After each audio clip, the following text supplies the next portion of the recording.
BRS మాజీ MLA Balka Suman కు bail వచ్చింది. ₹25,000 పూచికత్తుపై షరతులతో కూడిన బెయిల్ ను హైకోర్టు మంజూరు చేసింది. వివాదాస్పద వ్యాఖ్యల కేసులో ఆయన అరెస్ట్ అయిన విషయం తెలిసిందే. మే 20న తెలంగాణ భవన్ లో జరిగిన టీజీబీకే సమావేశంలో నాంపల్లిలోని సింగరేణి భవన్ మందుమర్రిలో జీఎం కార్యాలయంపై బాల్క సుమన్ చేసిన వ్యాఖ్యలు వివాదాస్పదమైన విషయం తెలిసిందే. ఆడపిల్లల పెళ్లిలపై సమాజంలో ఉన్న ఆలోచనలు మారాల్సిన అవసరం ఉందని టీఆర్ఎస్ అధినేత్రి కవిత పేర్కొన్నారు. బుధవారం జూబ్లీ కన్వెన్షన్ సెంటర్లో నిర్వహించిన కార్యక్రమంలో ఆమె మాట్లాడారు. ప్రభుత్వాలు బాల్య వివాహాల నిర్మూలనకు అనేక చర్యలు తీసుకున్నప్పటికీ గ్రామాల్లో ఇంకా 7.2% మంది, పట్టణాల్లో 2.7% మంది టీనేజ్ మదర్స్ ఉండడం ఆందోళనకరమన్నారు.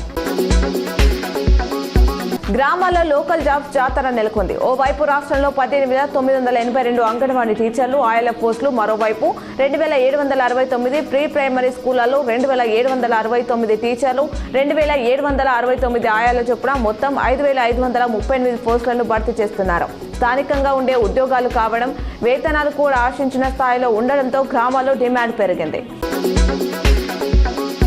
డ్రగ్స్ నిర్మూలనకు ప్రతి ఒక్కరూ సహకరించాలని నిజామాబాద్ జిల్లా police commissioner P Sai Chaitanya సూచించారు. బోధనలో నిర్వహించిన అవగాహన కార్యక్రమంలో ఆయన మాట్లాడారు. మాదక ద్రవ్యాల దుష్పరిణామాలపై విద్యార్థులకు ప్రత్యేకమైన అవగాహన కల్పించారు.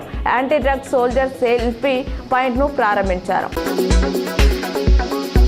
తెలంగాణ సీఎం రేవంత్ రెడ్డిపై నమోదైన ఎన్నికల కోడ్ ఉల్లంఘన కేసును హైకోర్టు కొట్టేసింది. 2019 హుజూర్ నగర్ ఉప ఎన్నిక ప్రచారంలో ఆయన కోడ్ ఉల్లంఘించారంటూ 5 కేసులు నమోదయ్యాయి. వీటిపై రేవంత్ 5 పిటిషన్లు దాఖలు చేశారు. అప్పటి నుంచి విచారణ చేపట్టిన న్యాయస్థానం తాజాగా 5 కేసులను కొట్టివేస్తూ ఇవాళ ఉత్తర్వులు జారీ చేసింది.